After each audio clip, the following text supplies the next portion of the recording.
Welcome back to MidPoint. I'm Rick Blackwell. The good professor is joining us for a second segment. I want to bring William Kresse in from Chicago with more on what's happening with Sony. They seem to be caving in really to every threat directed towards this business. Don't you agree that in some points they're really establishing a dangerous precedent, basically inviting further attacks? That is always going to be the problem when you fold to a terrorist threat. I think because of the timing of this, where just days before the opening, the theaters themselves were being threatened, I can certainly understand why they decided not to run it in at least the theaters, the large chains that requested. So I can understand what they did, but yes, again, it goes to whenever you give in to the demands of a terrorist, you are inviting more terrorist threats and possibilities in the future. So it's a dangerous precedent, but I certainly understand their thinking.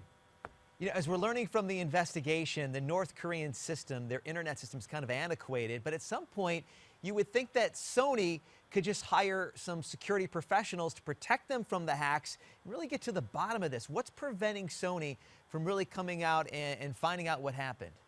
Well, I think one of the things is it's really a numbers game worldwide, and not just looking at North Korea, but looking at hacking in general.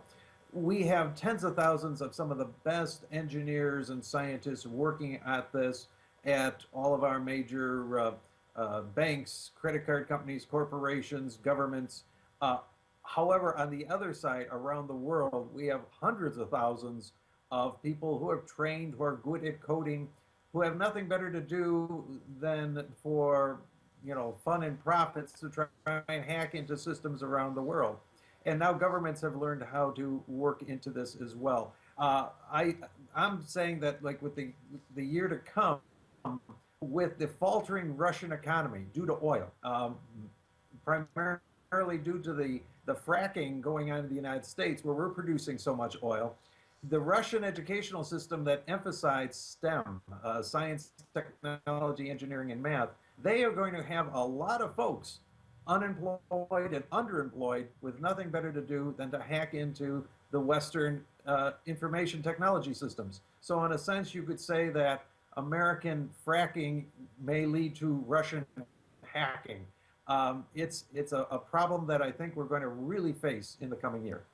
Well, William, with this problem increasing, then what can you say to the average American out there? What do they need to do to protect their identity online? Sure. Well, the average person, as I say, this is a wake-up call to all of us, to governments to harden the networks that are there, to corporations to maybe move away from enterprise computer systems. But for individuals, we have to do some of the things that have been suggested in the past to change your passwords to something that's more difficult for someone to hack into. Use different passwords for your various accounts. Monitor your accounts daily, especially your bank account, your credit cards accounts. Go online, check, and look for any kind of unusual activity. Even the smallest amounts can be an indicator that something is going on. I encourage people to go out and even get something like this, a hard drive or flash disks, and download important documents and store them yourselves rather than having them out on the cloud. I like the cloud. It's very convenient, very efficient, but we know things can happen to computer systems. Best that you store this at your own home. Additionally, don't always rely on all of the systems out there, and be very careful with your emails. Be circumspect of what we say in emails. Good advice. Emails we're discovering. Okay, Yep. Go ahead. No, good advice, Professor Fry. We appreciate that. Hackers, they can use anonymous peer servers to hide their identities, but aren't U.S. cyber experts able to crack security protocols and really trace the hackers back to their computer's IP address? We know where a lot of the hackers are. It's just that we can't do anything about it. We know, for example, that the recent involvement with the U.S. Postal Service computers came from the Chinese People's Liberation Army. We know the building and the floor that it came from.